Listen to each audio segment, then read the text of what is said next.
so much positivity and enthusiasm for coming back to this project. It's something we really look forward to, so I'm glad to feel all of this buzz and energy around me.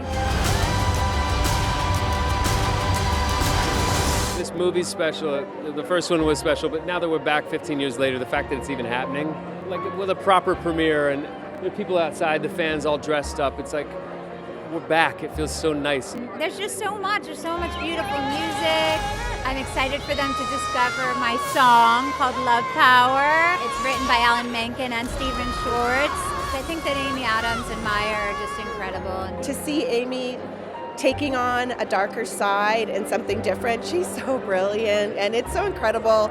And then also that familiarity that it brings you back to just feels so good. It's just so nice to see everyone back. It's, you know, as a fan of the first movie, you rarely get to see this, like, oh, one person's missing or two people are missing. Everybody's here.